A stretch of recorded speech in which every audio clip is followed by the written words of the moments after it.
Alrighty guys, welcome back to another episode of Board Games Are For Everybody.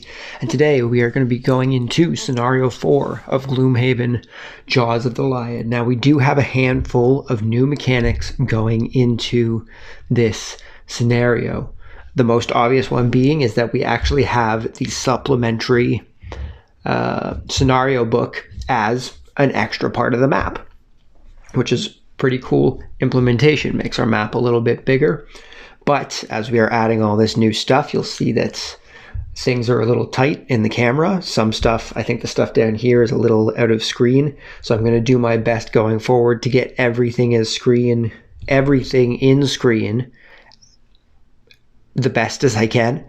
But we'll have to just kind of play it as it goes for the time being. The second new thing that is being added is this up here. It is our elemental deck. Actually might be able to fit this right down here. Give me a little more access to it. I can fit it right down here. Is that in the camera still? It is pretty well in the camera. There's a bit of glare on it because of the light, but it's not too bad. We just need to be able to see these pieces as they move over, which we can still see okay. So this is okay down here. That's a good start. This is our magic.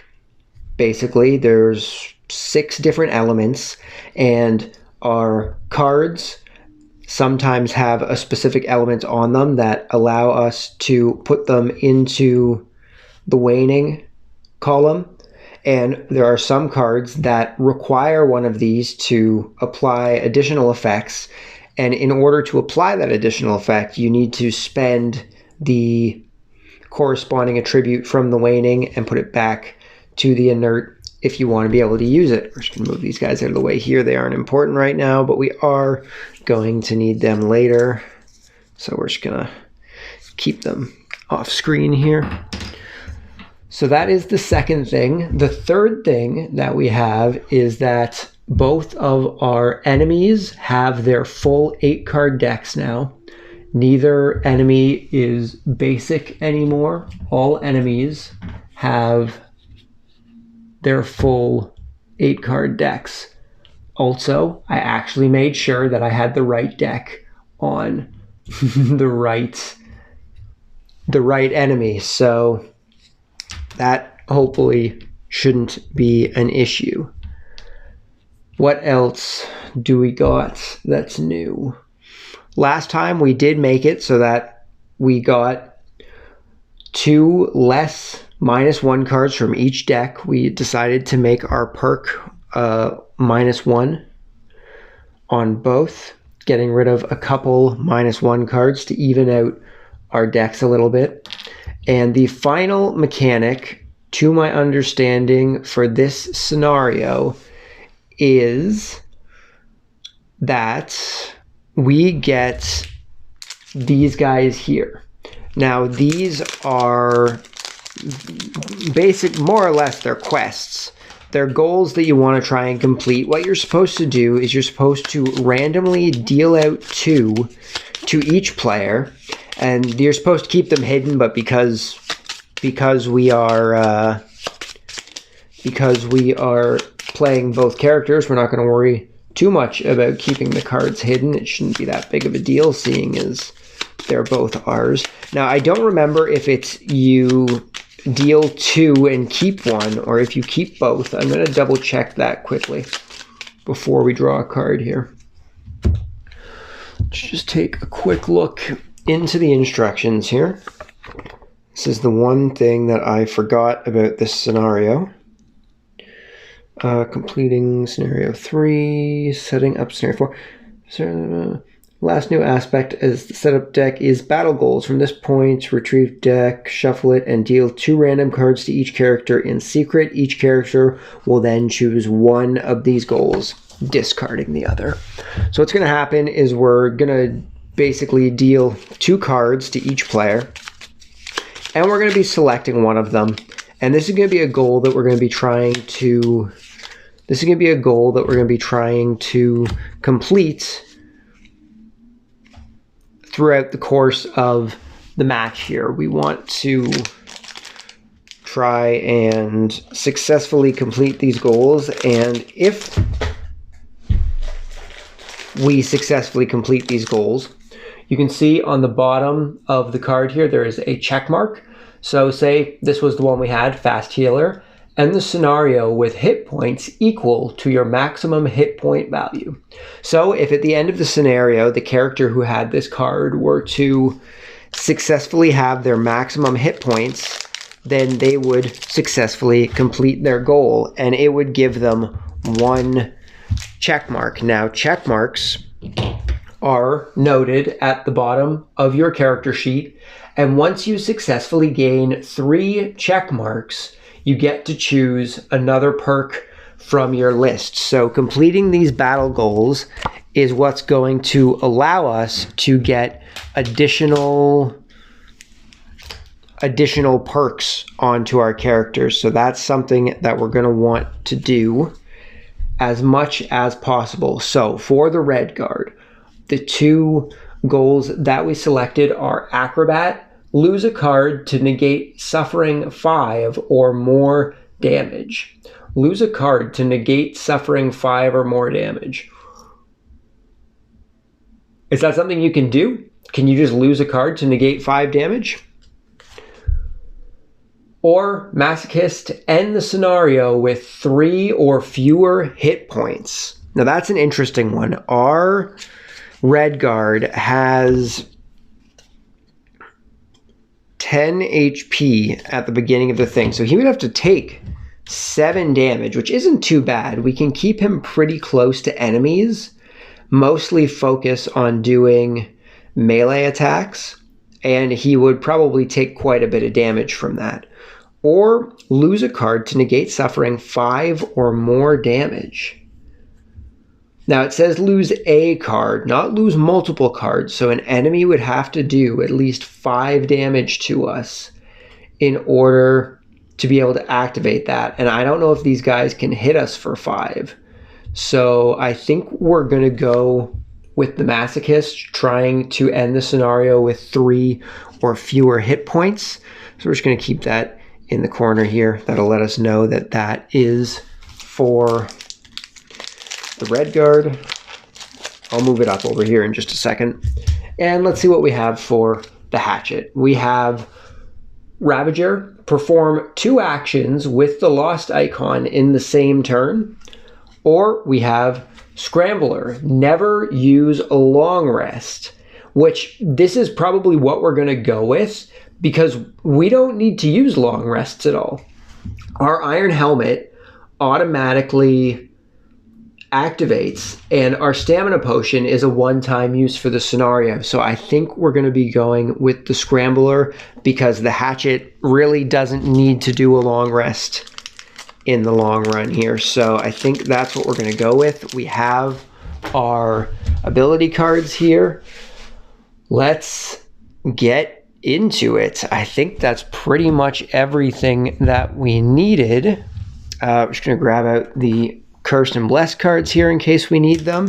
And I think we're good to go. So let's get started with the introduction for scenario number 4, a ritual in stone. You arrive at the building marked on your map, an old abattoir, and find an unexpected scene. The entire building has burnt down and is now nothing more than a scorched husk. This is certainly a new development, as you clearly remember the structure standing before you left on your hunt up the still river. And the fact that the location has been implicated in your search, well, the whole thing is rather suspicious, even if you can't put your finger on exactly why. A little bit of searching through the charred rubble isn't going to stop you from getting to the bottom of this, though eventually you uncover a set of stairs leading into a stone cellar. Given it's the only piece of structure intact, you make your way down. A powerful smell of death grows increasingly stronger as you descend until it almost overwhelms you, enveloping you like a suffocating blanket. Thoughts of turning back creep into your mind, but then you hear the chanting. The tone and cadence is similar to those creeps on the ship with their bloody altar.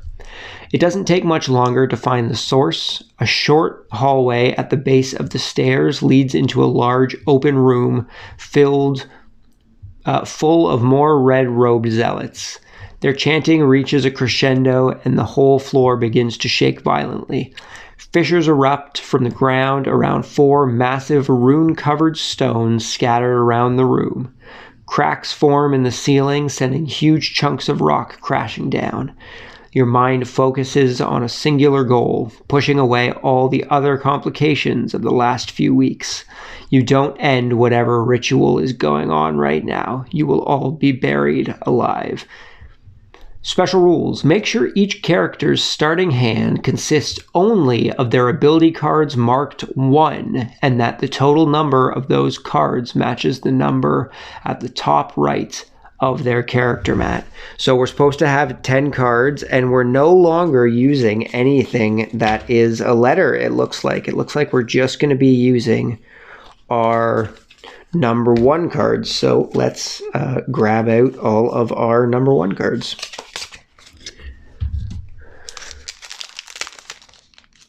And we should have 10 total for the red cards. We already have 2, 3, 4, 5, 6, 7, 8, 9.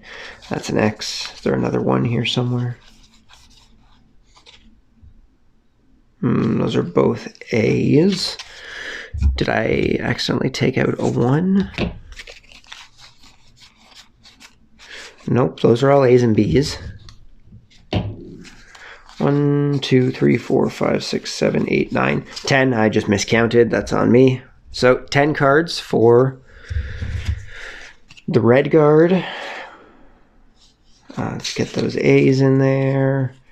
And did we have more B's? I just want to make sure all this stuff is in order. Okay, that's all good. That stuff is going to be flipped.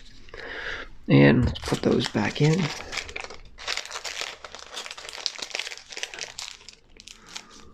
And let's grab our cards for the hatchet, who also has 10 cards. So that is a 1 that we're keeping. That's A. That is a 1. That's an A.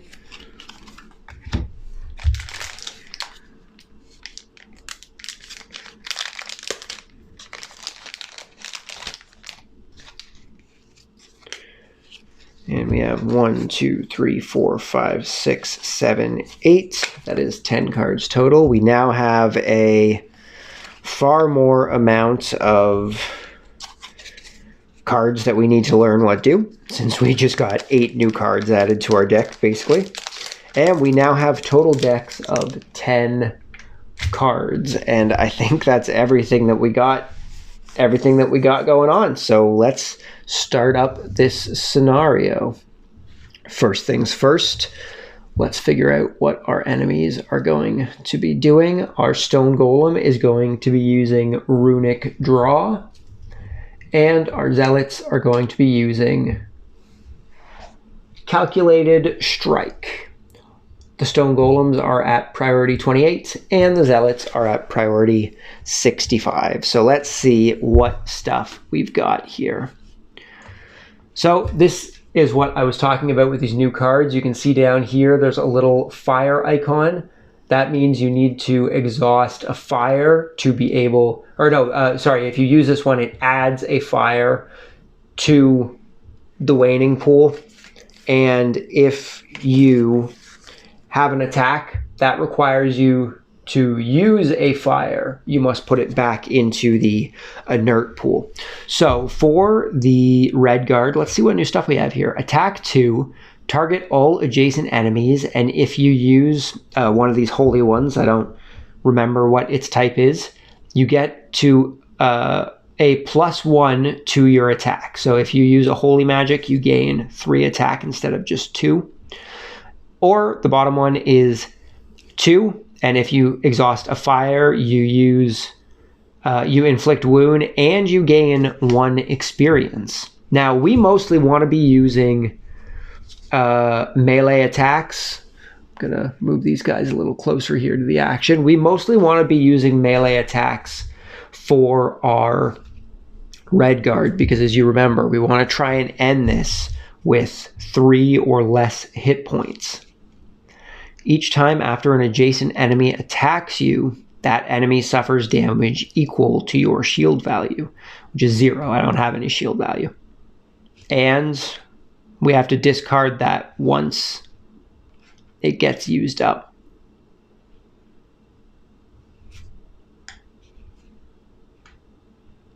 Attack of 3 at range of 2 with pull. That's not too bad, and it gains us a fire. All adjacent enemies suffer 1 damage and gains us a fire.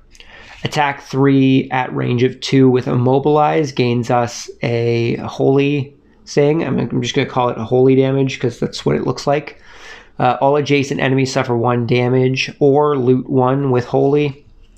The next 5 times an enemy enters a hex adjacent to you, that enemy suffers 2 damage. That's pretty good. That's pretty good, but it does get discarded once we get through. Now, I am going to just try and move into range of Zealot number 6 up here, and we're going to try and attack him. So we're going to use our move 3. This is also going to give us holy, 1, 2, 3, and that will put us beside him. And then we just got to get an attack off. Do we have a strong attack anywhere? Actually, if that gives us holy, do we have something that can use holy to give us more damage? Oh, it's on the same one. It would give us shield 1, but shield 3, move 6, but discard. That was loud. I apologize for that. What are you doing, cats? Apologize for that, guys. That was a little loud. Just knocking things over. Luckily, that didn't break. So we need to move up and we're going to attack. We don't have anything that we can use that holy that we're about to gain for, but we can still get it into our waning space. So we're going to do the move 3 with 14. And oh, hold on here. We actually do have something that we can use this with. We'd be able to use this top 2 for an extra 1 attack, and we would gain 1 experience. So I think that's what we're going to go with. So there's that. And let's see what we have for our hatchet. Attack 3 at 2, gain 1 experience. Attack 2 or move 2. Attack 3 at range of 3. Move 3 or push 2. Attack 3 at range of 2. And if you use an air element, you get +1 range, plus push 2, and 1 experience. That's pretty good. Move 3 with jump or immobilize.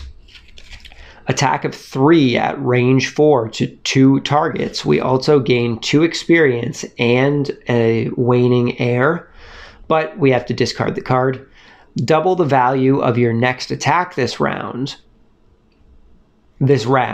and then we would have to discard it, and we gain 1 experience. So you want to make sure you're attacking if you're using that one there. Attack 1 at range of 3. So basically what I want to have happen here, the Zealot's going last, and I was hoping that the Zealot wouldn't be going last because I don't want to kill it, because I want it to at least do a little damage to our red guard. So what we'll do is we'll just make our hunter go after someone else, that's all. So what we're going to do, I think, is we're going to use this move 3 here. And I don't think we're going to get in range of anyone to attack. 1, 2, 3. 1, 2, 3. 1, 2, 3, 4. Do we have a range of 4 for anything? We have a range of 3. Range of 3. Range of 4. Attack 2. And we gain a wind. So I think that's what we're going with, but it's 60, 64. So we would be going 3rd. But I think that's what we're going to go with. I think that's a good strategy. So our current order is Red Guard, and then the Stone Giants, then the Hatchet, and then the Zealot. So our red guard's going to be going first. We're going to use our movement of 3, and we gain a holy. So we're going to move that over. We do our movement of 3. We're going to go 1, 2, 3. We're going to come up beside Zealot number 6. And then we're going to use our attack of 2 to all adjacent enemies. And I don't think we're actually going to use this holy yet, although we will gain an experience if we use the holy. I think is what that's saying. But we may gain an experience in general for using this one. I think because it's underneath, though, it means that I have to use the holy to gain the experience. But that might just be for the extra attack. I think we gain an experience just from using this. That's how we're going to do it. So what we're going to do is I'm going to hold off on using our +1 to our attack, because I don't want to potentially get a ×2 and kill it, because I do want it to do a little damage to us while we're going through here. So we're going to do the +2 without exhausting our magic point here, and we're going to get a multiplier of +0. So that Zealot is going to take 2 damage. And that is Zealot number 6. So Zealot number 6 is going to take 2 damage. And it is now going to go to the Stone Golem's turn. Now the Stone Golem is using Runic Draw with a movement of 1 plus -2. So he's not moving at all.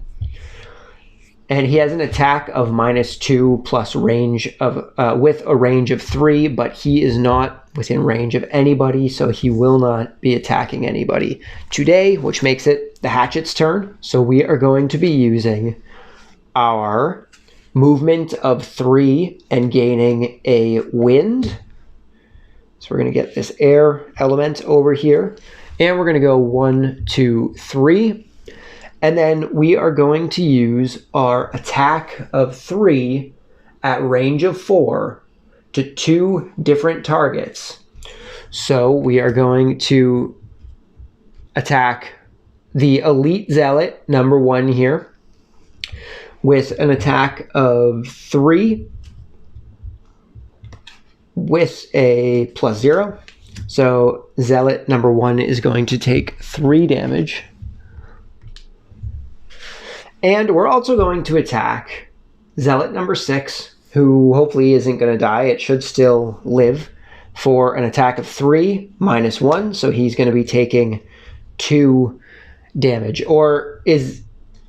I think most cards actually indicate that you're supposed to draw for separate. Well, we'll do it like this for now. I'll look into that afterwards. I think cards actually state if you're supposed to draw separate multipliers. But we'll do it like this just for the time being until I look into that. So Zealot number 6 is going to take 3 -1, so 2 damage to Zealot number 6. If I could get these damage counters out.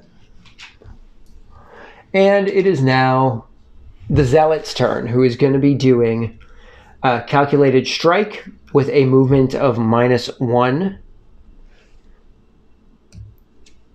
+0, so he isn't going to be moving, but he is going to be attacking the red guard anyway. So he is attacking us for an attack of 1, -1. So we are taking 0 damage, which is not what I wanted. I wanted to take some damage, game. That would have been nice. And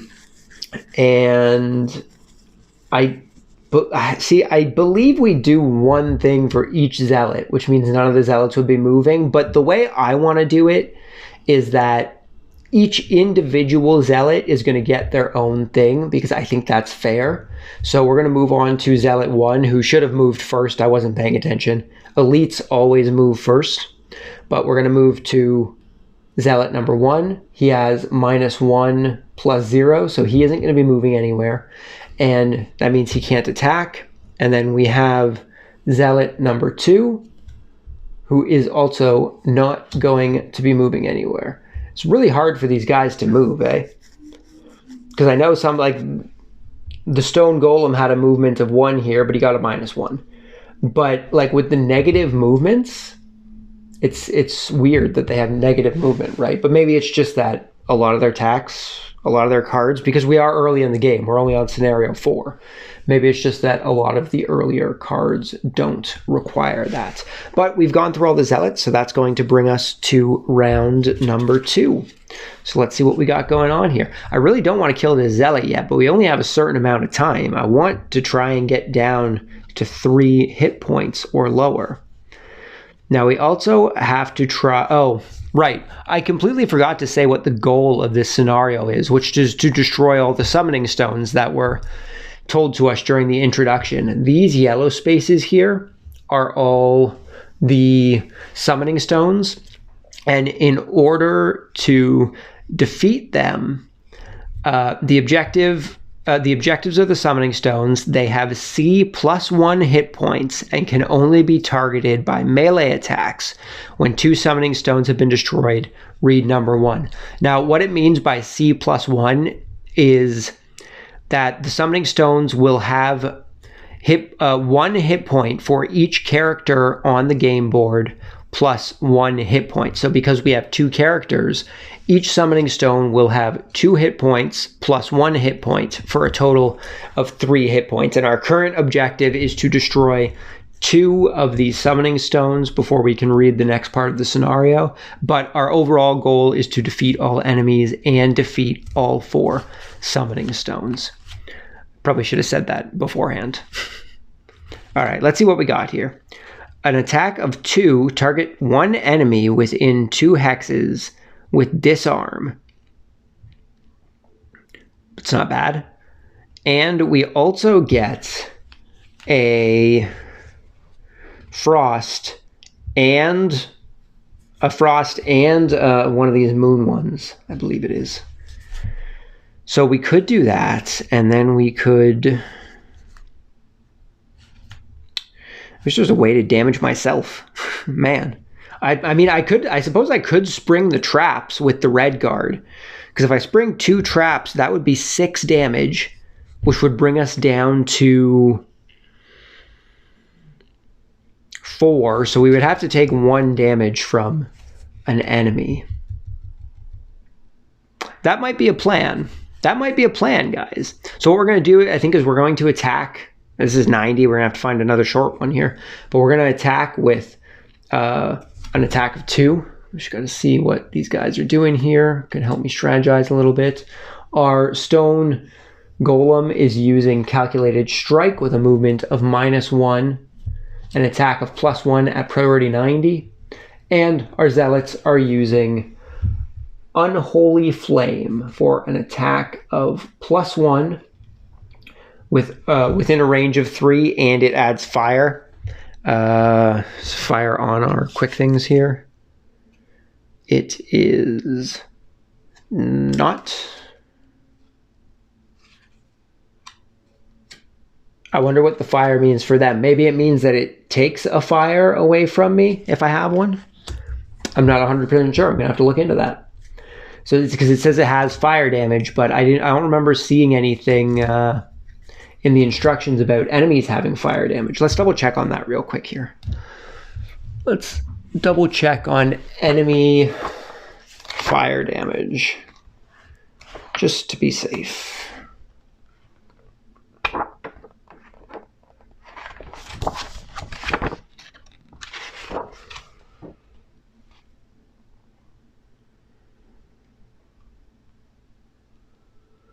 If the corresponding element token is on the strong or waning column of the element board, that element may be consumed.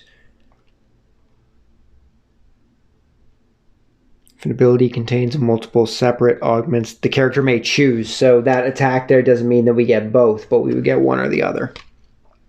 Just like characters, monsters also have abilities that infuse and consume elements. Monsters always consume elements if they can, and each activated monster of that set will gain the benefit of the consumed element, not just the first monster that acts. This multicolored icon is a wild icon. So I guess that's what it is. I guess enemies share the same share the same board.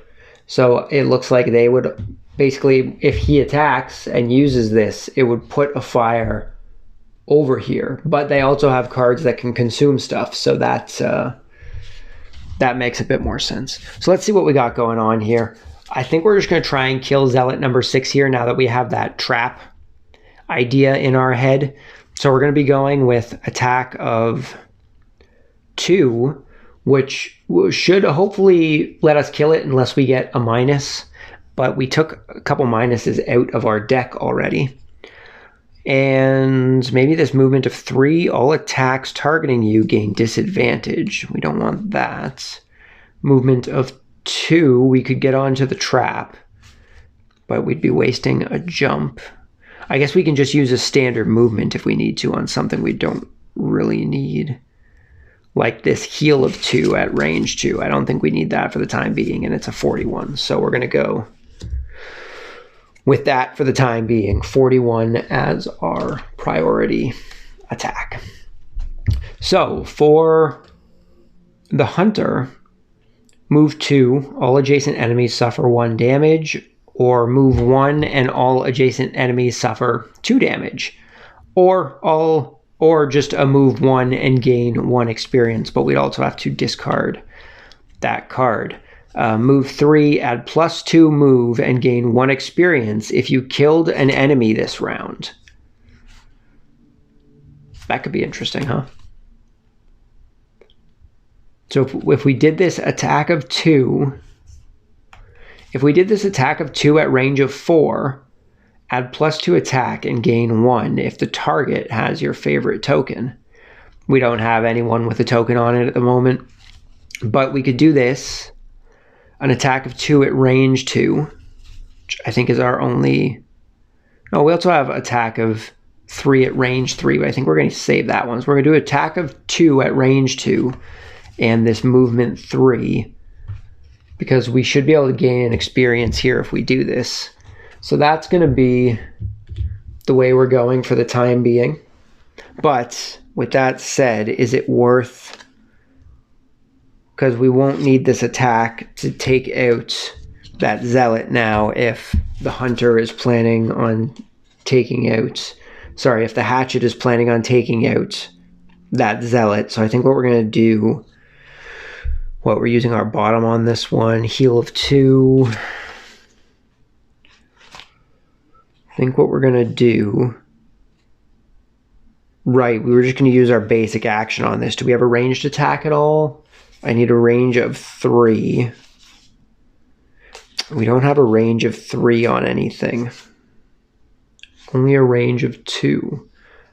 I could try and go after the Zealot. He would come 1 space closer to us. That should work. We're going to go priority 90 on the red guard. And I think that's the way to go. So our current lineup is the hatchet, then the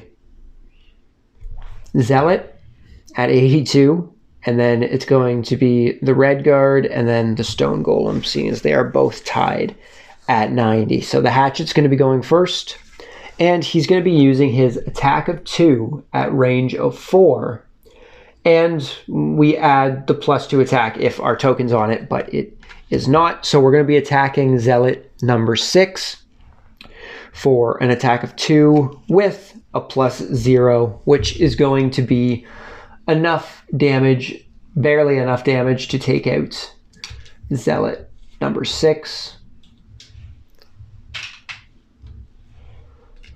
And we're going to use move 3 and add 2 to the movement and gain 1 experience if you killed an enemy this round. So because we killed an enemy, we are going to gain 1 experience on the hatchets.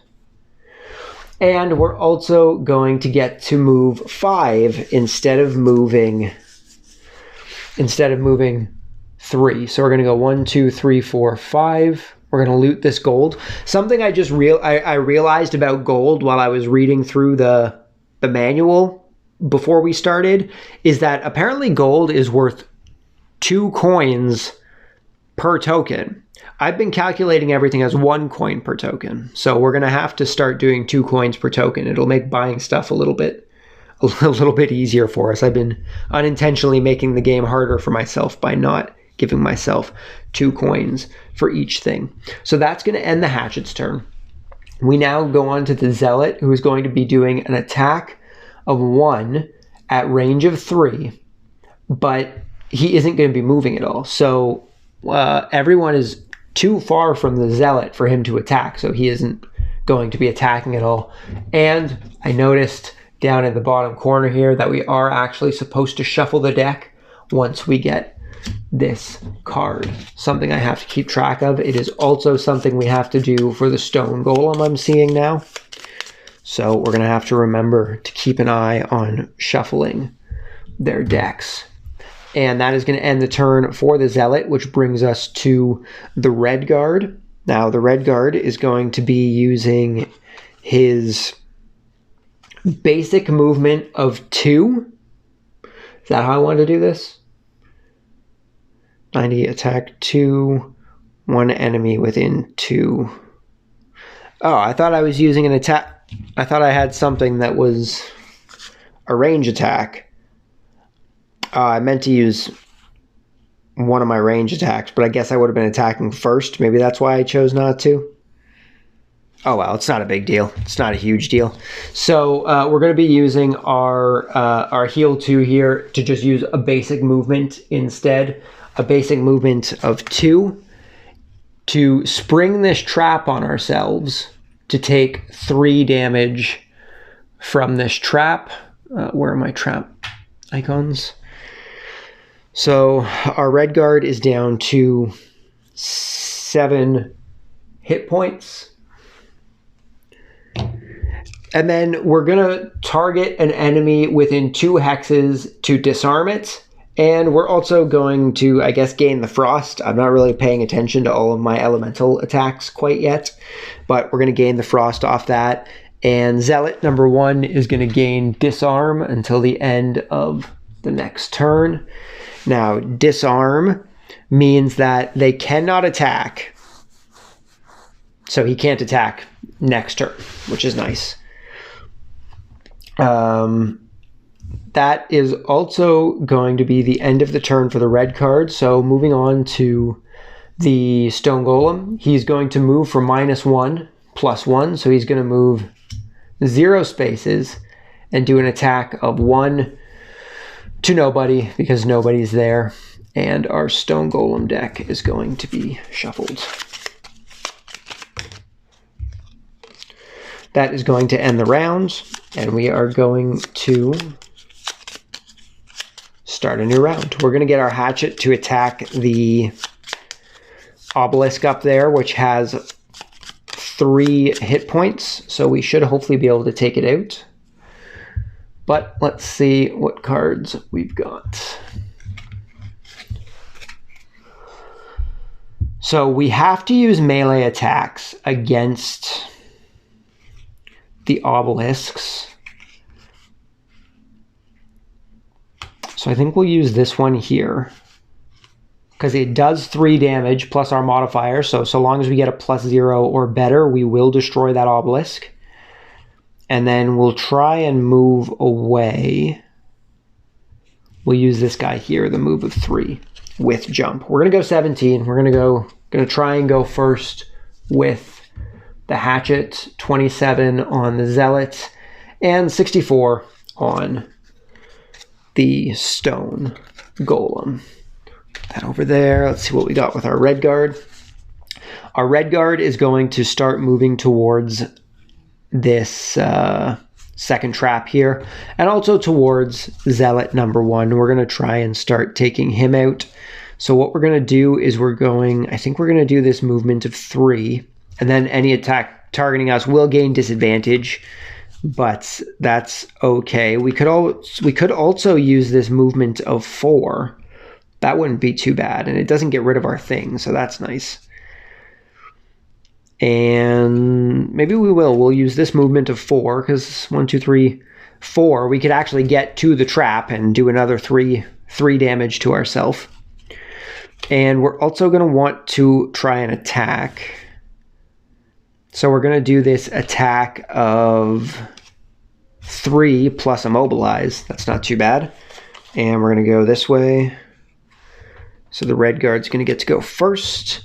So our current order is red guard, hatchets, zealots, and then stone golem. So looks like our red guard's going first. I was hoping the hatchet would go first, but I guess it's not that big of a deal. We're going to use our movement of 4 from our bottom card here.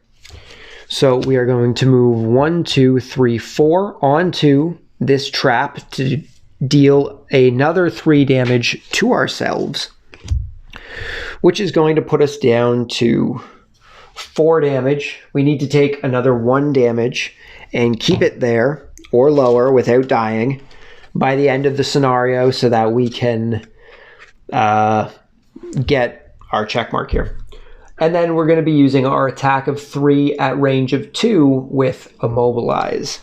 So we are going to be attacking Zealot number 1 for 3 plus a modifier of +1. So Zealot number 1 is going to be taking 4 damage. This brings him up to 7 damage, so he is 1 damage away from being killed. Not bad, not bad. And he's also going to gain immobilize. So disarm is going to be taken off at the end of this turn. However, he cannot move this turn, so we're safe from taking damage for the time being, which is a good thing. And we're going to move on to the hatchet, as that finished up our red guard. We're going to be using our attack of 3. We're going to be using our attack of 3 against this obelisk up here with a modifier of +0. That's going to destroy obelisk number 1. We can now walk on this space, and then we are going to use our movement of 3 plus jump in order to just kind of get back into the battle a little bit. So we're just going to go 1, 2, 3, and that is going to move things along to the zealots. Now zealot number 1 goes first and cannot move at all, but he is doing an attack at -1 of range 2. However, zealot number 1 can't attack us because he is also disarmed until the end of this turn. But zealot number 2 could potentially move, so he is moving at +0, +1. So he is moving 1 space closer to us. And he's going to be doing an attack of -1 at range 2. Or he could heal himself. And he heals himself. X damage suffered by target of attack. Oh, okay. So he's doing an attack of -1 at range of 2. So he's going to be attacking the red guard for -1 plus 1. So for 0 damage.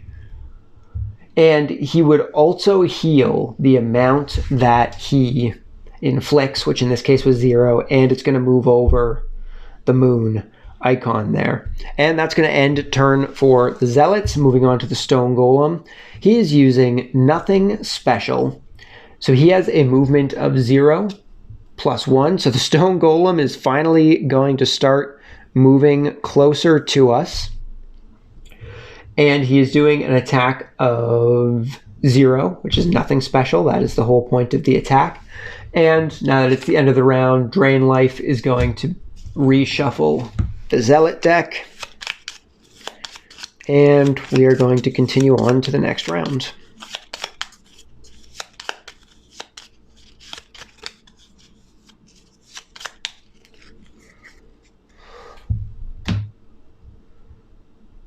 So the Zealot is going to be doing Boil Blood at a priority of 46, and Stone Golem is going to be doing Calculated Strike at a movement of -1 and attack of +1. And let's see what we got our guys doing here. Attack of 1 to 3 targets at range of 3. So we could attack both of these guys for 1. Or we could attack one guy at range of 3. We can probably count on the red guard to take out the elite zealot. He only has 1 more damage, which isn't bad. That should be okay. I think what we're going to do here, we're going to try and use this movement of 3 with jump. And I believe we only discard this card if we use this secondary ability here, which is target all enemies adjacent to any hex you entered during the movement.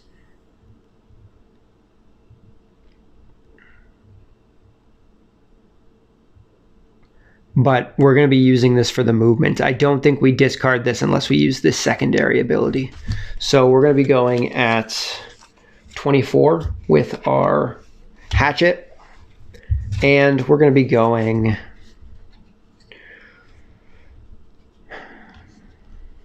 maybe try and get this treasure.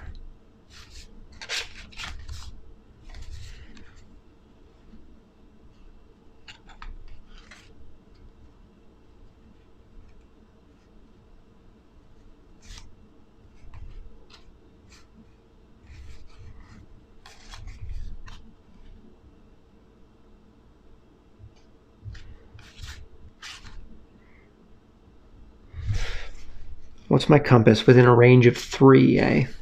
Okay, so I think what we're going to do... Now that would be tricky. It would put him beside us, which could be bad. But I think I have an idea for that.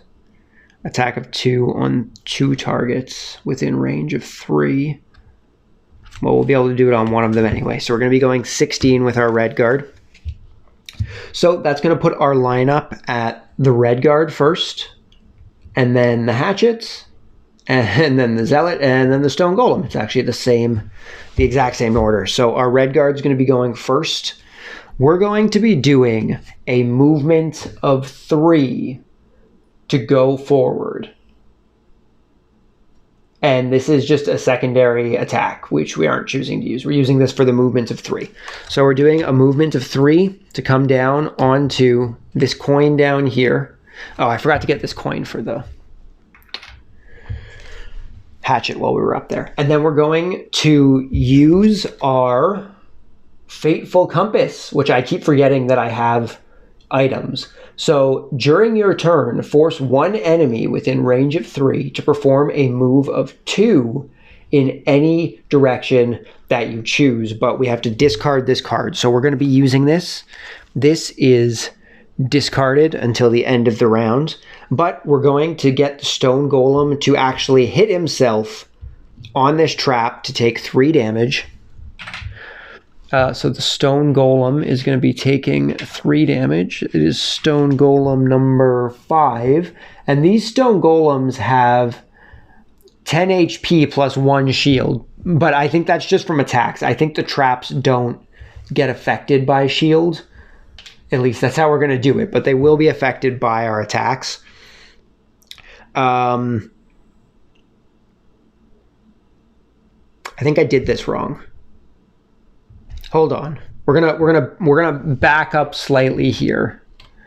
That's still gonna happen, but I did this in the wrong order because if I don't use this first, we're gonna lose disadvantage on our thing. So, we're gonna gain disadvantage on our thing. So we're gonna attack for 2 at a range of 2. So to here.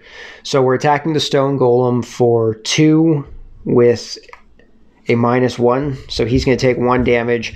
-1, so he's taking no damage anyway. It doesn't matter. And then we're going to use our Fateful Compass, move him forward onto the trap. So he's going to take 3 damage.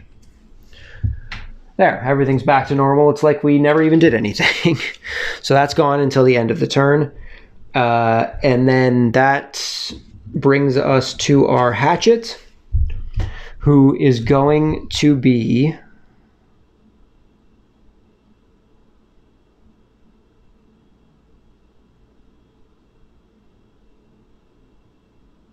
Didn't I use this card last turn? Oh, I guess I used that move 3 with jump. I guess I have 2 move 3s with jump. Okay, that's okay. It's okay. We are going to use this attack of move three with jump. 2, 3. Get us closer and a little more out of the way. 1, 2, 3. No, that's just a purple space. That's just hard to maneuver terrain. It doesn't really matter what way we do this. We're going to use our attack of 3 at range 2 to try and take out the Zealot number 2, who currently has no damage on it, but seeing as the Elite Zealot only has 1 health left, I feel like it would be a waste to... just go after the Zealot with a +3. So, it's only a range of 2. We were doing it this way, sorry. So, attack of 3 at range of 3. So, we're going to be attacking Zealot number 2 for 3 damage with a modifier of +0. So, Zealot number 2 is going to be taking 3 damage. Disarm and Immobilize are both gone now, I think. Or just Disarm's gone. I think Immobilize might still be there. I don't know how many turns it's been. And then we're going to use move 3 with jump, which we're really just going to use as a move 3. 1, 2, 3.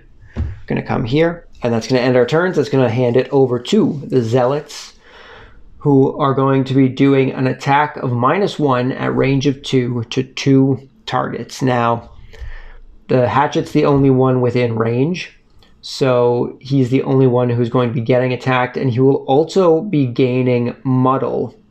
And if it can consume a fire, which it can't because there's no fire on the board, it would also gain an additional range of 2. So it's a good thing that it can't, because it would be attacking everybody. But Zealot number 1 is going to attack the Hatchet for -1 damage with a modifier of +1, which is 0. And Zealot number 2 is likewise going to be attacking the Hatchet for -1 +0. So that is no damage. We are luckily got no damage given to us this turn. That is a good thing. On to the Stone Golem, who is going to be attacking the Red Guard, seeing as it's right in front of him. He has an attack of 1 plus -1, so 0 damage.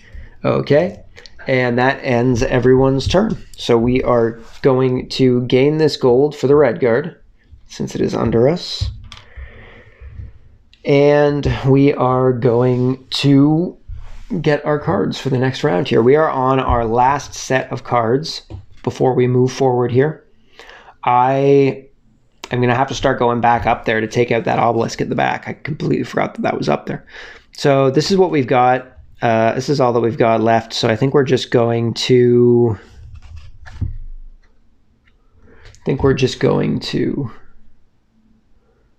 try and go quick. Our Hatchet is muddled. Need to put that token on there. Our Hatchet is muddled this turn. Muddling means that we have disadvantage on all attacks, which is unfortunate, but that is the way it is. The Zealot can now move. Anything else? These guys need new attacks.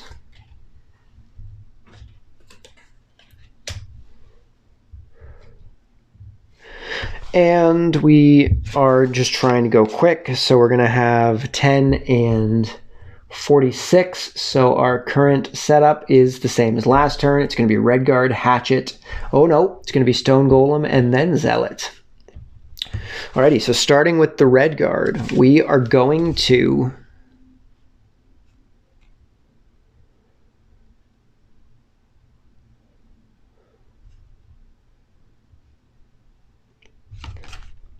Oh, that's at range.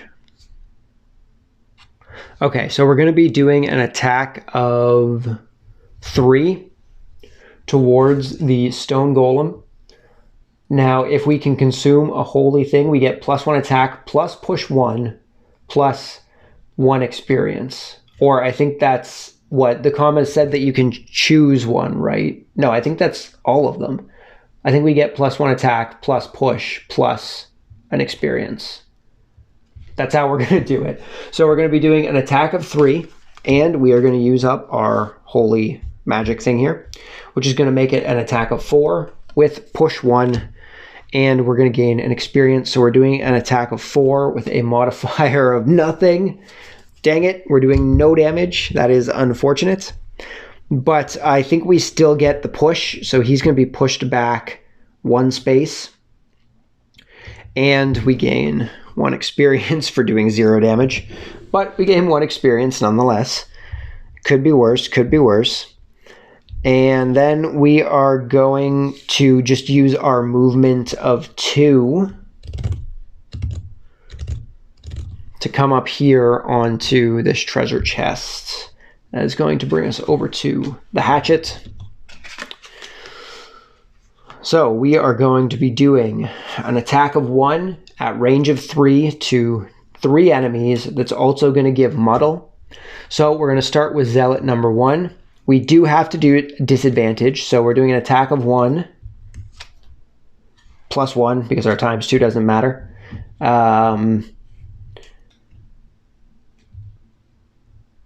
Although technically ×2 would actually give us less damage output because 2 times 1 is 1, whereas 1 plus 1 is 2. So I guess we're going to take our ×2. We're going to do 1 damage to the Elite Zealot, which is actually going to kill it because it only has 8 damage. So the Elite Zealot has been defeated. And then we are going to use our movement of 1. Yeah, we're going to use our... Oh, no, sorry. We have to attack the other guy still because it was 2 targets. So we're also attacking this guy. Now, it doesn't say that each individual one gets separate modifiers, so it's going to be the same disadvantage. So it's just going to be 1 damage to Zealot number 2. And that puts him up to 4 damage. So Zealot number 2 only has, I think, 6 HP, so 2 HP left. And then we're going to be using our movement of 1, because we only need to go 1 anyway. And we're just going to slip right down here so we can start attacking this on the next turn. That's going to take us over to the Stone Golem, who has a movement of 1 plus ×2. So a movement of 1. He's going to come up this way. And he's going to be doing an attack of -1, but it is only a physical attack and no one is directly beside him. So he is going to be attacking nobody, which is going to take us over to the Zealot, who has a movement of -1 plus 2. So he has a movement of 1. That is going to... They need 2 to get in here, so I think his move is just coming up this way, trying to get around that rough terrain, seeing as he can't go through it. And he has an attack of -1 with poison, and if he can use an air, it looks like air, then he would gain +1. Now he can use an air, but it is also a physical attack, and no one is directly beside him, so he is going to be doing no damage to us, which is great. Now, we are going to shuffle up this deck here. And we're going to get started for the next round. Oh, we're going to be shuffling the deck again. Could be shuffling both decks. And we need to do a short rest by getting rid of 1 card.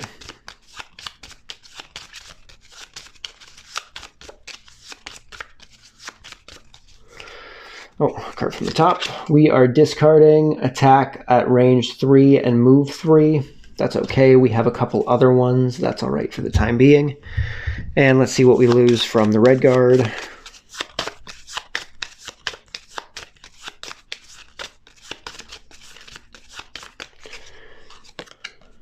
We are losing movement of 6 or attack 2. That's fine. We'd have to discard that move 6 anyway, so it would have been gotten rid of eventually. So let's move on to the next round here. We just need to start kind of taking guys out, I think. So I think what we're going to do is we're going to do this attack of 3 range 2 And we're going to gain fire. Do I have any bottom attacks? Do I have any bottom ranged attacks?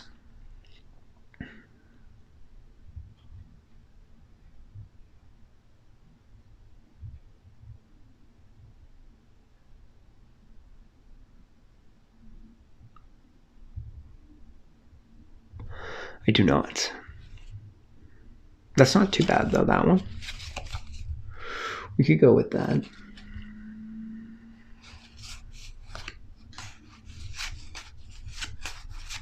I'm gonna move my reference card here only because I'm gonna need to place that there, I think. I think we're gonna go with that one. What bottom ones do we have? Do I have a bottom range? Just heal.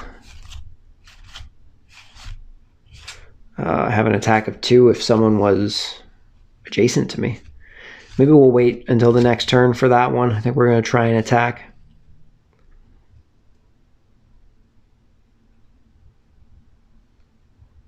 Yeah, I think we're just going to try and attack. So we're going to do that. And what do they have? 5182. So we'd be fine doing this. 32. And for the hatchet, we're going to try and take out this obelisk here. So we're going to be doing... Whoa, attack of 6 at range of 3. Didn't notice that. Dang. Plus 2 experience. Attack of 3 at range 4.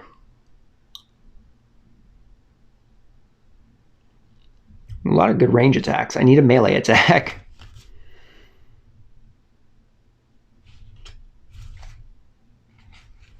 Everything is a range attack. There we go. That is a melee attack. Okay. Then we're going to get some movement. So probably just this guy here. Oh, and I'm leaving cards. Okay. So we're going to go with this, 18.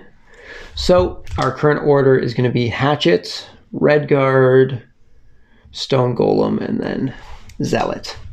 So our Hatchet's going to be going first, and he is going to be using his attack of 2 plus modifier. There are no tokens down, so we don't have to worry about that. So we're doing 2 minus 1. So this obelisk is taking 1 damage. And I was going to use my movement of 3, but now I don't really want to. So I guess we're going to use the movement of 3. Or you know what? We're just going to use our basic movement of 2. And we're going to hop into this rough terrain here, 1 space away. And that's that. That's that. We need to get 1 more damage on our Redguard here still. So hopefully he takes 1 more damage. So we are going to be starting off by using our attack of 3 at range 2 with pull of 1. And we gain fire. So we're going to be attacking the Stone Golem. I was supposed to grab this treasure last turn. I didn't do that. I guess we're going to check that first. Treasure number 16. What's treasure number 16? Treasure number 16 is a mana potion. Item number 14. My item deck is around here somewhere. Oh, that's literally right on top. Perfect. So our Redguard is going to gain a mana potion. During your turn, infuse any 1 element. It's not too bad. Okay, so we're going to be attacking the Stone Golem with an attack of 3 at range of 2. So we have an attack of 3 with modifier of +2. So 5 damage minus 1 damage because the Iron Golem has a shield of 1. So 4 damage to the Golem. That is going to put him at 7 damage. He has 3 HP remaining. That's a 10. Wanted a 3. He has 3 HP remaining. And then we are going to use our... We're going to use our movement of 3. And we're just going to bring ourselves closer to the obelisk here so we can help trying to take it out. Yeah? Yeah.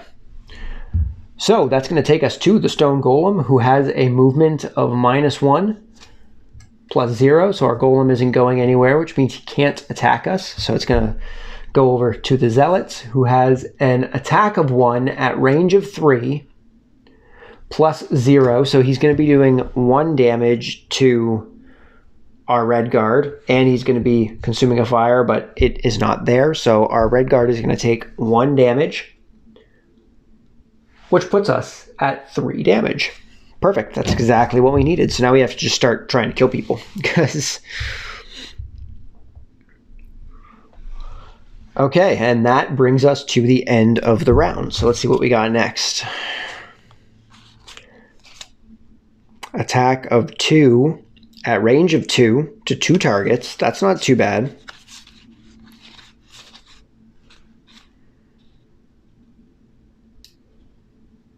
Okay, this is a good strategy.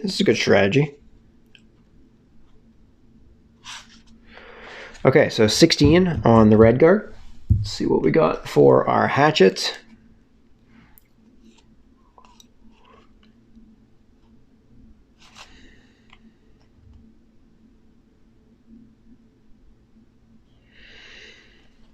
That's pretty good. We can probably get away with that one. And we'll just use that up. Something easy. 25 is the lower one. We want to go early. So our new order is going to be red guard. Oh, we need to shuffle these decks and draw cards for them.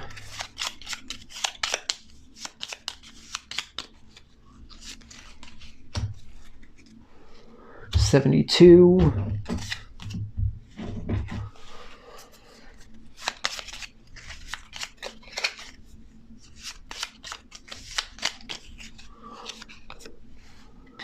And 65. So it's going to be red guard, hatchets, zealots, and then the stone giants.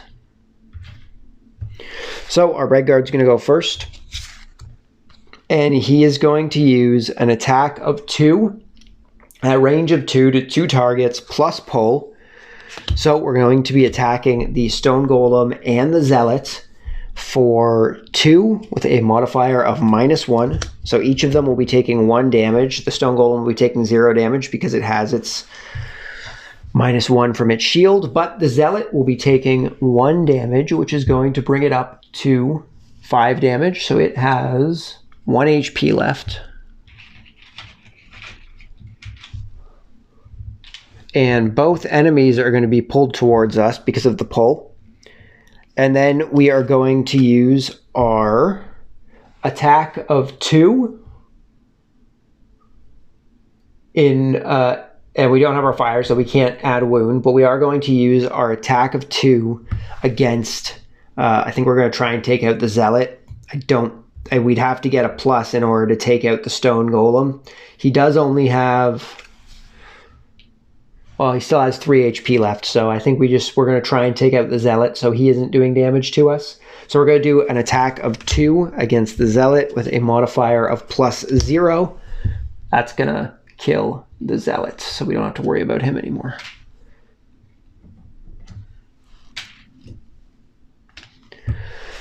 Alrighty, that brings us to the hatchet, who is going to...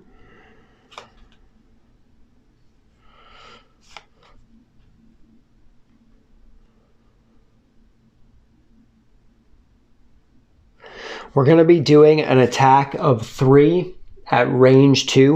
We're going to be attacking the obelisk because we are beside it. We're going to have to take disadvantage on it. I need to get rid of this muddle, which is no longer there. I don't think I actually applied that muddle when I was supposed to. I apologize for that. We're going to do our attack of 3 at range of 2 against the obelisk. And we're going to exhaust this air, mainly just for the 1 experience. We aren't necessarily going to be able to push the obelisk, obviously, but we are going to be able to gain that experience, which is nice. So we're going to attack with an attack of 3 towards the obelisk with a for nothing, because there isn't anything worse than getting nothing. But we do have to reshuffle our deck now. So we did nothing to the obelisk, and that is our first attack.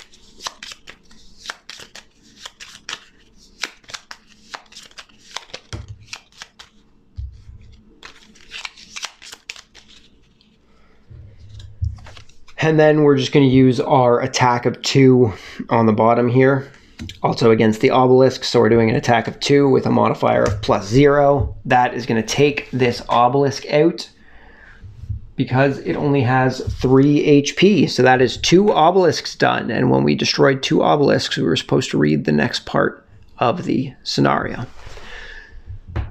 The tremors have subsided. You feel you've finally gotten a handle on things, but then more men with robes rush from the deeper tunnels of this wretched place to aid the others.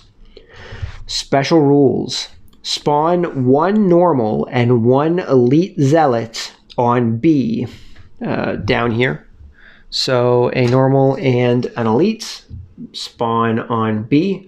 It says they both spawn on B, so I'm just going to guess that they both spawn on B. For 3 characters, or 1 normal and 1 elite zealots at C. Oh, spawn 1 normal and 1 elite zealot at B. Additionally, spawn 2 normal zealots at C for 3 characters, or 1 normal and 1 elite at C for 4 characters. So because we're the only ones here, we just have these 2 guys coming in. When the remaining 2 summon stones have been destroyed, read number 2. Okay, so we're going to try and take out this stone golem here.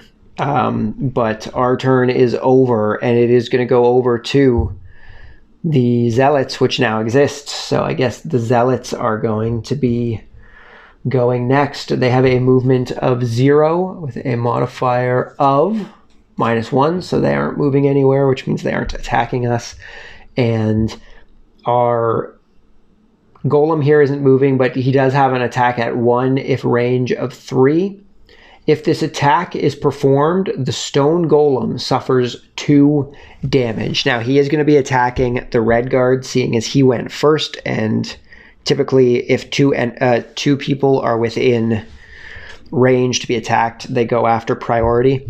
So our red guard is going to be attacked for a +1 damage, -1, so for 0 damage, and the stone golem is going to take 2 damage because that attack went off, leaving him with just 1 more damage left. So hopefully we can take out the stone golem on this turn. That would be nice. So let's set up for our next turn here.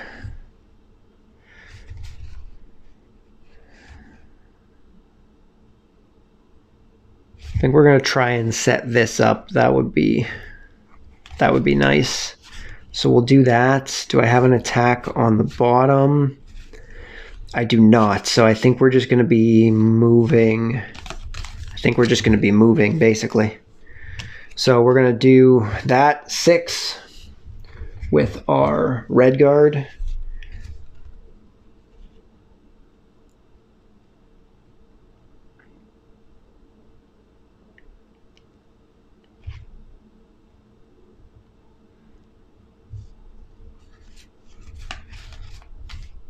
Oh, did I discard my movement of 6? Maybe I used it already. It's on this one, I think. No, it's down here somewhere. There's a movement of 6 somewhere that I kind of wanted. 1, 2, 3. 1, 2, 3, 4. That could work. Oh, we got to get new things here. 28 and 35. So I want something quick.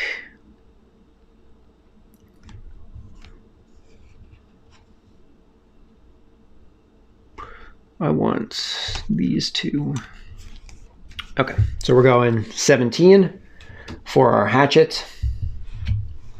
So our order is going to be red guard, hatchet, stone golem, and then zealot.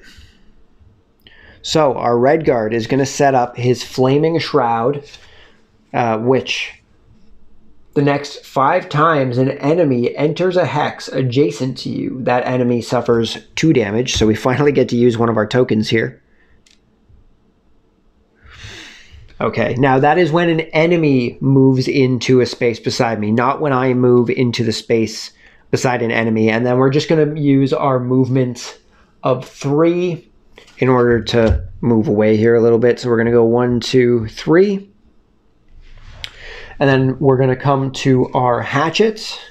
We're leaving the stone golem for the time being, by the way. I don't plan on attacking him this turn. We're going to use our movement of 3 with jump. So we're going to go 1, 2, 3. Since we have jump, we don't have to worry. Well, we wouldn't have to worry about coming out anyway. It's just going into rough terrain. And then we're going to use our attack of 3 at range 4 to 2 targets, which is also going to give us air as well as 2 experience.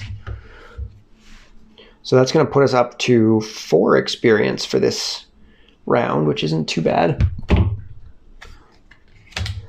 And we're going to be attacking these 2 zealots for 3 damage plus 1. So 4 damage to each of these zealots, which isn't too bad. So 3 and 1 on zealot number 4. And 3 and 1 on zealot number 5.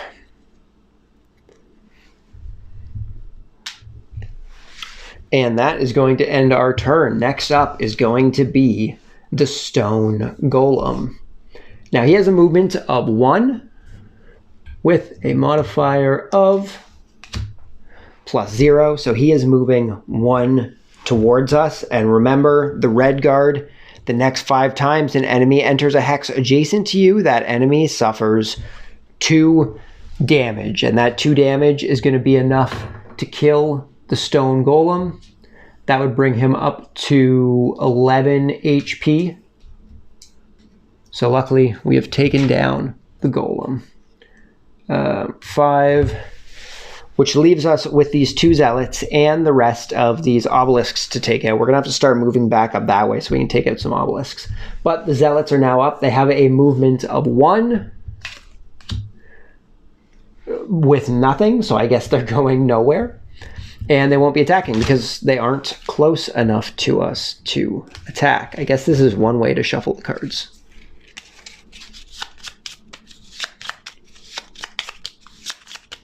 Alrighty, so we're going to start setting up for the next round.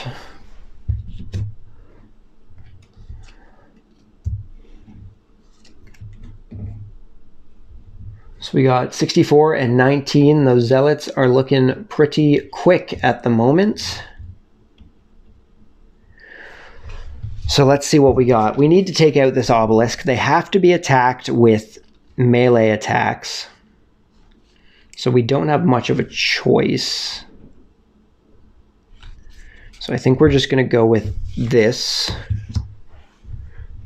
And that hopefully should take it out. And our...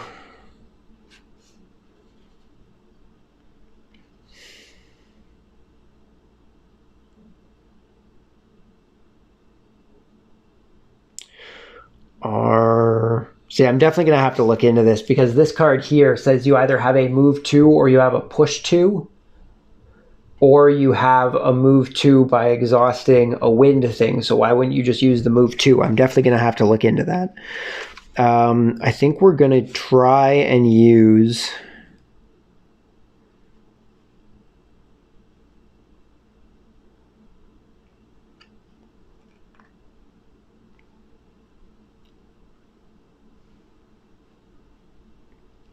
I think we're going to try and use attack 2, range 4.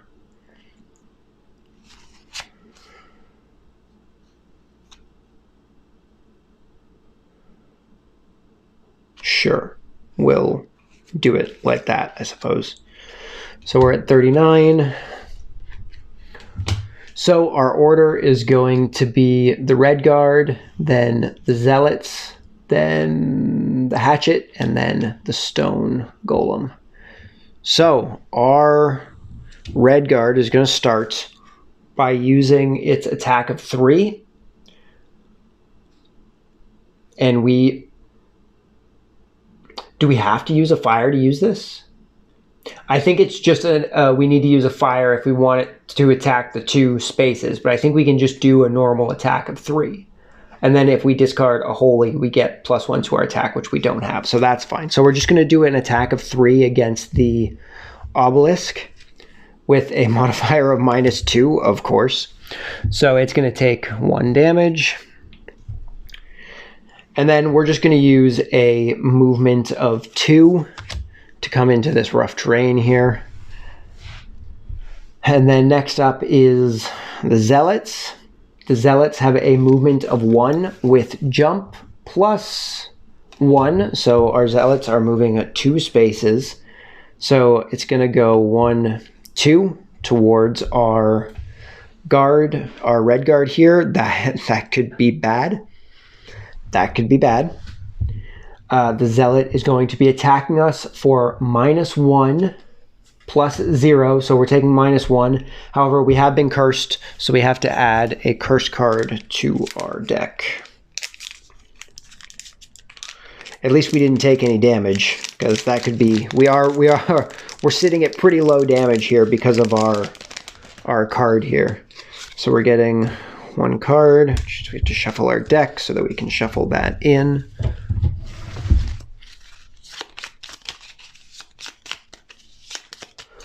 And then zealot number 2 is going to 1 jump with 2. And it is going to do its attack. It should have, oh no, I put it in, right. It's going to do its attack of -1, -1. So nothing, but we are gaining an additional curse card. So that is now 2 curse cards in our deck. That could be a little tricky going forward here.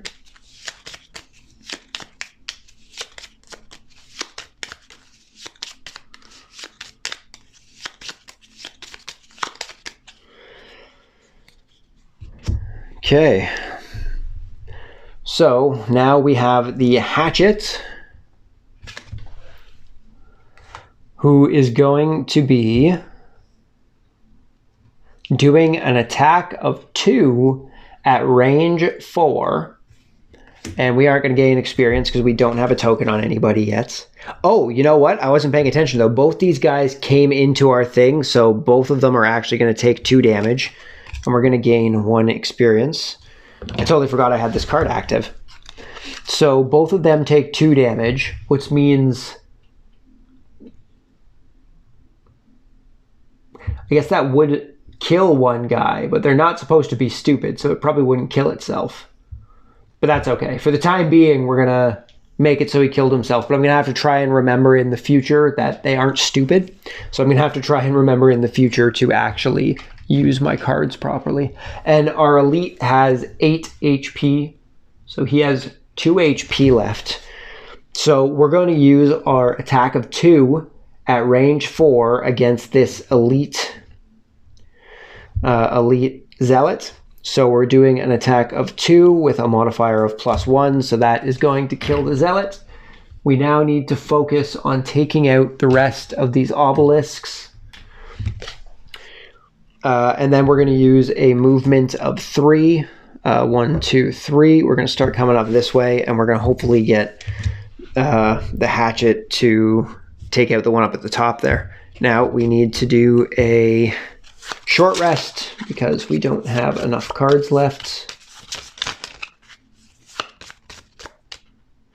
Oh, I accidentally took the card that was in my short rest. I don't remember what was in there. I had that one. Attack 3 plus immobilize, heal 4. Attack 2, disarm, movement of 6. I think this was the one that was in the discard there. I believe that was the one in the discard. I apologize for that. And we're going to be discarding an attack of 3 with movement 4. Do I have other physical attacks? I do. That should be fine. We should be okay getting rid of that one. That's okay. This comes back into our hand.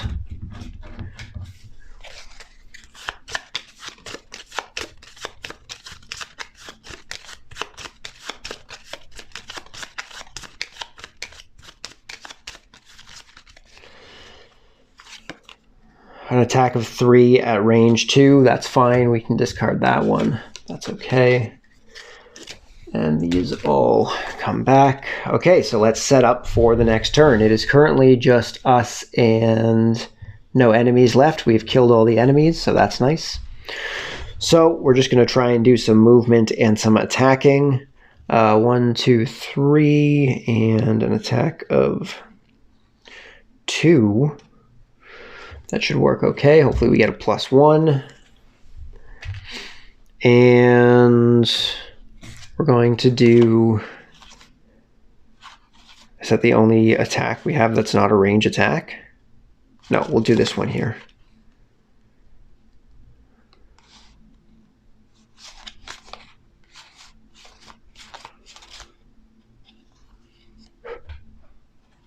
Okay, we're going to do it like this. So our order is the hatchet and then the red guard. So our hatchet is going to use his movement of 3. And we're going to come 1, 2, 3. And then we're going to use our attack of 2 with a modifier of nothing, of course. Of course. The red guard is the one with 2 disadvantages in its deck, and the hatchet is the one who isn't able to attack at all. And then we're going to move on to our red guard, who is going to do... he's going to use his loot, even though he can't loot anything, but it will allow us to put a holy icon into the waning pool here. And then we're going to use our attack of 2 by using a holy token to gain 1 experience and add 1 to our attack. So we're going to gain 1 experience, putting us up to 3 experience. And we're going to be attacking for 3 +1. So that's going to defeat this obelisk. We just have 1 obelisk left to take down. And that ends the round because there's no enemies. So we're going to grab our hatchet here. Do I even have any other melee attacks? Everything's a range attack. This is a melee attack, I guess. So I guess we're going with this one because we don't have much of a choice. Let's see what we got on the bottom here. It's not bad. Yeah, I guess I'll just throw this guy in here. Try and... Okay. And we're going to...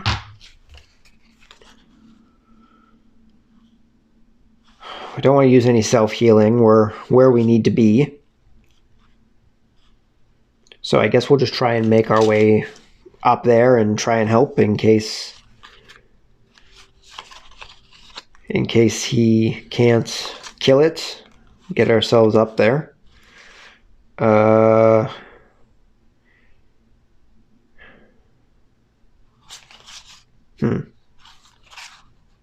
Guess we'll just use this for the time being.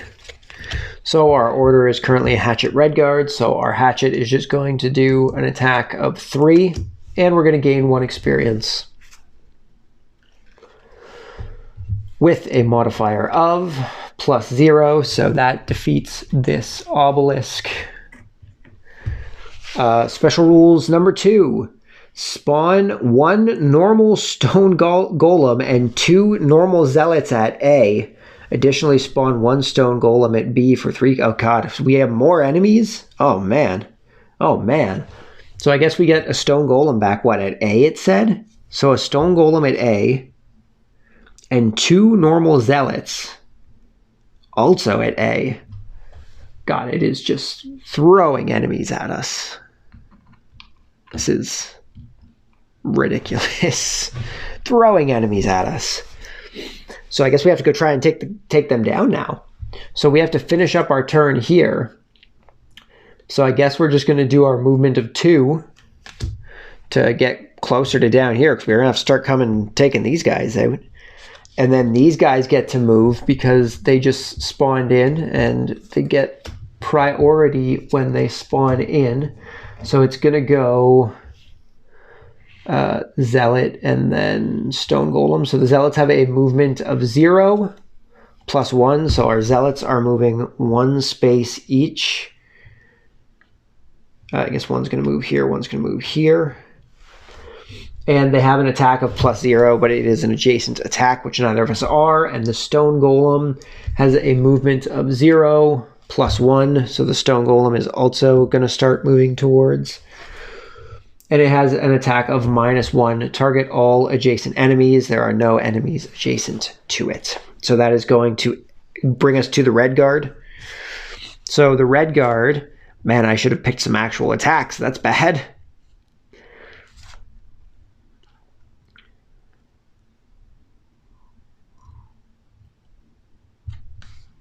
Guess I should have chose some actual attacks. Neither of the things here are really going to do much for me. So I guess we're just going to use...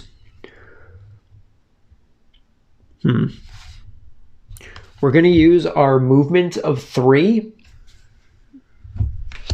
to go 1, 2, 3. And then we're just going to use our basic attack of 2 with modifier of +0. So Zealot number 2 is going to take 2 damage. And that is going to bring us to the end of the turn. So let's see what we got here. I guess I have to actually start doing some damage, huh? So I want to move at least 1 space away, because then they'll at least take damage coming towards me. And I only really have range attacks, so that also doesn't help. So what we're going to do, I think we're going to move away, and then we're going to use our range attack here. Yeah, that would work. That would work. That would be good. Okay, so we're going to do that. And we're just going to have to use a basic movement. So I guess we're going to go with this. And then for the hatchet,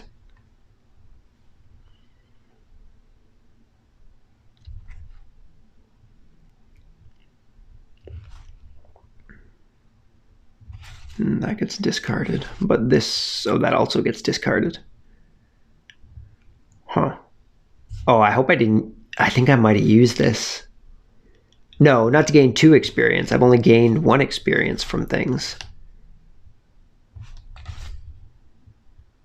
I don't think I've used these ones yet. I think I've mostly been using the bottoms.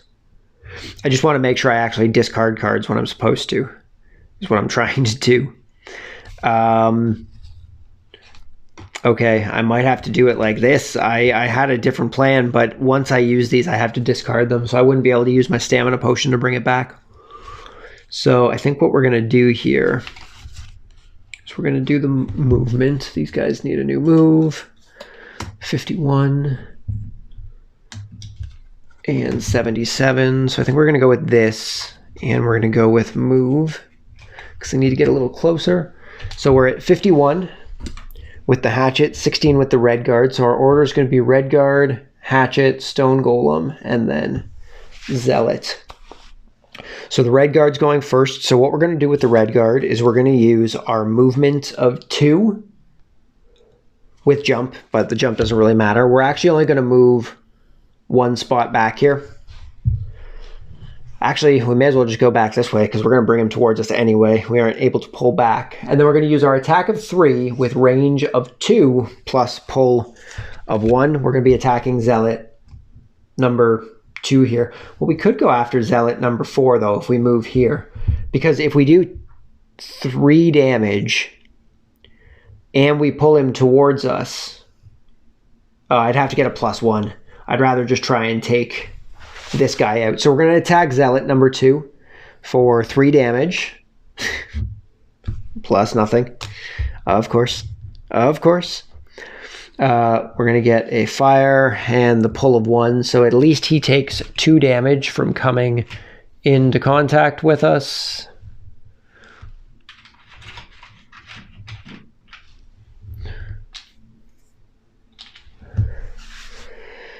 That goes up there. We get 1 experience point. That is going to end the red guard's turn. We are going to come to the hatchet. So we are going to be doing a movement of 3. This is going to bring our wind into the strong. I still need to look at what strong actually does. It didn't really seem to explain it in the rulebook too well.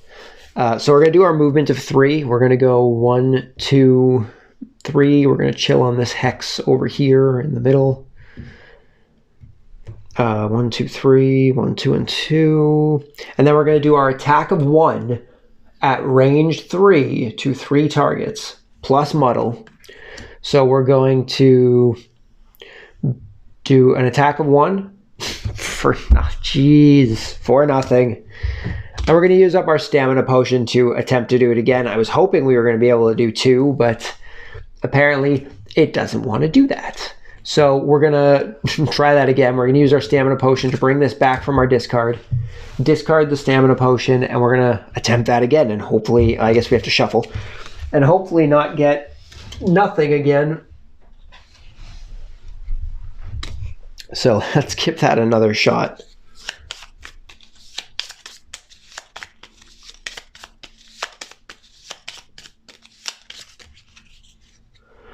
So an attack of 1, -1, so they're doing 0, but they are all muddled at least. That's not too bad. So we did no damage. That could be bad for our red guard, but that's okay. They are all muddled. Everyone is muddled.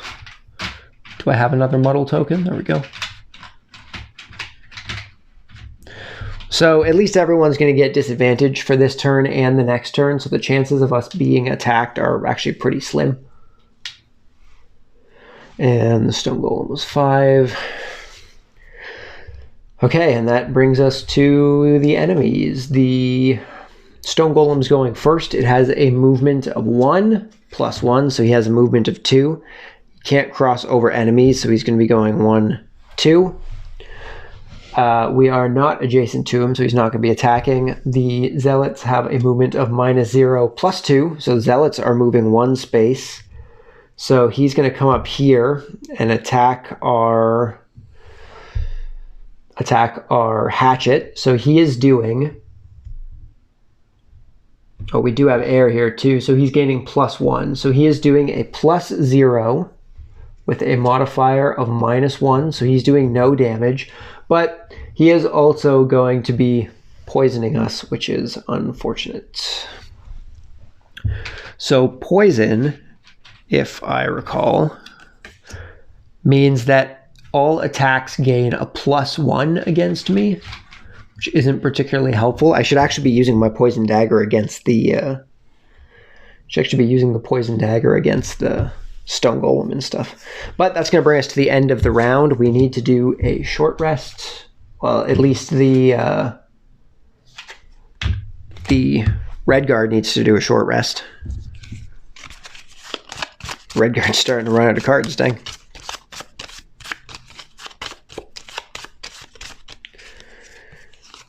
And we've got the heal 4 and move 3. That should be okay. So what do we got going on here? All range attacks. All range attacks. Why do I have no physical attacks? Here we go. Attack all adjacent enemies. It's not too bad. Do I have something that can give me holy and move at the same time? I don't. Do you have something that can give me holy and move at the same time? You also don't. That's okay. So what we're going to be doing here, we're just not going to get a +1, which is okay. We're going to be using this for sure. We just need a movement. Any movement's fine.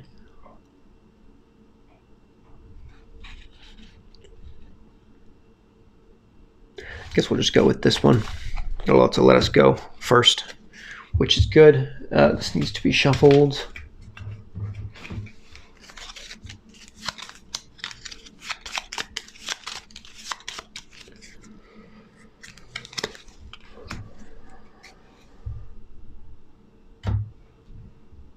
runic draw for 28, and the zealots are at 82. So, and we don't have much of a choice with him here. We're just going to go 17. We're just going to go quick. So our order is going to be Redguard, Hatchet, Stone Golem, and then Zealot, same as last time. So our Redguard is going to be going first. And what we're going to be doing is we're going to be using our movement of 2 with jump to come 1 space over here. And then we're going to be using our attack of 2 to all adjacent enemies. So we're doing 2 attack with a modifier of +2. So we're doing 4 damage to both zealots. That's going to kill this zealot here. And we can just transfer this 4 over to the other zealot. But 4 damage. Zealot number 2 is defeated. Zealot number 4 has taken 4 damage and is still muddled, which is good. And that is going to take us to the hatchets.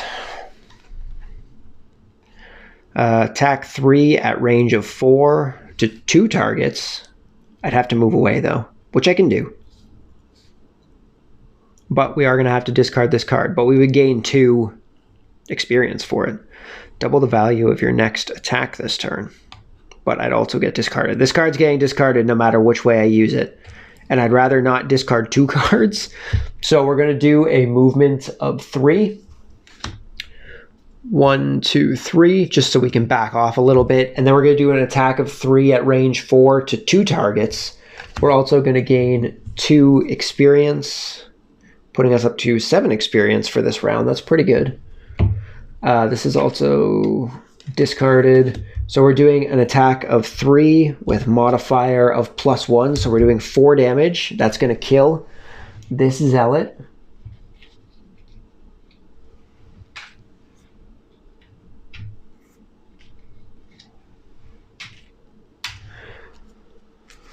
And it's also going to add 3 damage to the Stone Golem because of his shield.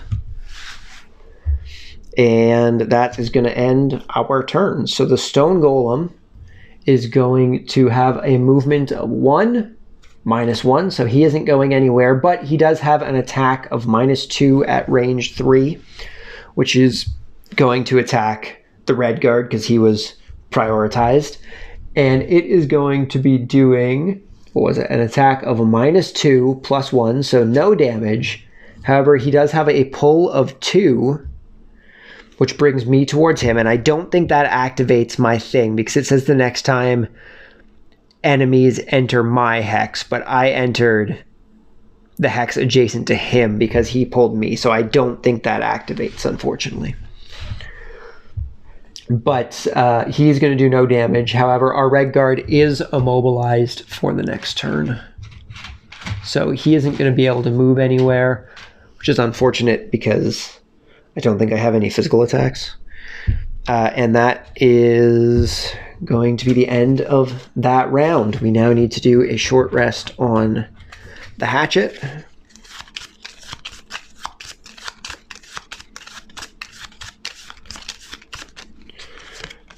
Attack 3, move 2, that's okay. So what we're going to be doing is this is the time to use this attack 6, even though we're going to have to discard it. We just have to kill this Stone Golem. I think that's all that we have for the rest of the scenario. And we're all, do I have a bottom range? I don't have a bottom range as well. Oh, but I can use this. So I'm going to do that. So Stone Golem is at 83. That's pretty high. And our Redguard, do I have a physical attack at all? I do, but it's not in the correct direction. Oh, no, but that's just for the 2 things. I can still do the physical attack, right? Right, okay. So I can't move, but I can do this. So that's okay. So we're going to do 1087. So our current setup is Redguard, Hatchet, Stone Golem, same as it was before. Now our Redguard is not allowed to move. However, we can loot our space for nothing and add a holy token to our waning, and then we're going to use our attack of 3, and we're going to use our holy token to add +1 attack, plus push, plus we gain 1 experience. So we're going to gain 1 experience. We are going to do an attack of 4 with modifier of -1, -1 for his shield. So the golem is going to be taking 2 damage, putting him at 3 damage. And that is going to end the red guard. That's going to bring us to the hatchet. So we are going to start by doing we're going to start by using our attack of 6 at range 3. Now we're going to have to discard this, but we do gain 2 experience for using that, so that's pretty good. And we're going to attack the stone golem for 6 with a modifier of 0. So he's going to take 5 damage because of his thing. 3, 4, 5. And that is going to take out the stone golem. That was pretty tense. We were getting pretty low on cards. So I'm glad that that took the stone golem out. Now, I was reading in the book, and scenarios end at the end of a thing. So I don't know how much movement I have. Not enough movement to get up to that treasure there. So that's it. We did it. We completed the scenario. Go us. We successfully did not get ourselves killed. That is a plus. I'm going to remove the curse cards from my deck. That was a long one, man. If these things are going to start getting longer, these are going to start being some long videos. These are going to start being some long videos. But we have completed our objective here, so let's take a look at our conclusion. You sit on the cracked stone floor and rest for just a second, eyeing the dark corridors leading off from this room, praying to the oak that more enemies don't appear from the shadows. There were a lot of enemies that kept coming from different rooms. Luckily, the exits remain silent, but that doesn't help you with your ever-increasing sense of foreboding. Something is down in the depths of this place. So far, you've been blindly flailing around, trying to get to the bottom of this madness, and whatever it is, whatever answers you could hope to find are waiting for you down that next tunnel. It's just a matter of taking the first step. Rewards: Mana Potion, item 14, new location, a deeper understanding. So we gain another Mana Potion, and I guess we can give that to whoever we want, right? So because the red guard has a Mana Potion already, I think I'm just going to give it to the hatchet. And we also need to pick up a city card to see what our city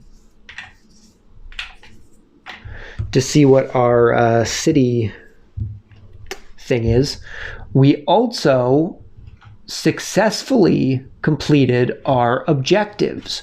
We did not do a long rest with the hatchet, so we're going to get a check mark on the hatchet, 1 step towards another perk.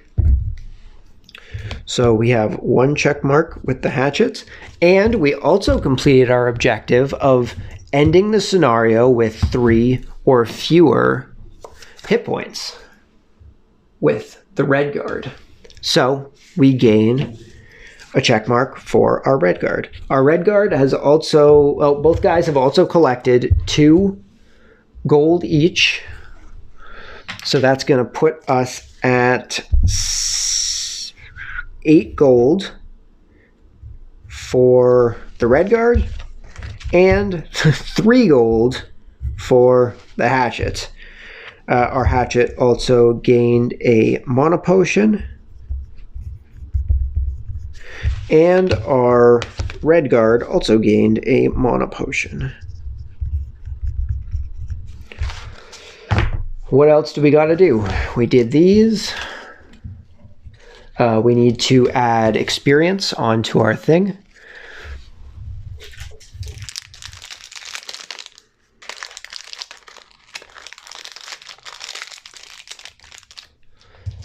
So the red guard has gained an extra 5 experience, which is going to put him at a total of 33 experience. And our Iron Hatchet, sorry, Inox Hatchet, I keep saying iron, Inox Hatchet has gained a total of 9 experience, putting him up to 40 experience total. He's getting pretty close to leveling up. Only 5 more experience to get to level 45. And I'm gonna have to see what leveling up does for us, because I haven't learned about leveling up yet. It hasn't come up in the instructions yet. So we now need to draw a city card. See what our cities give us here.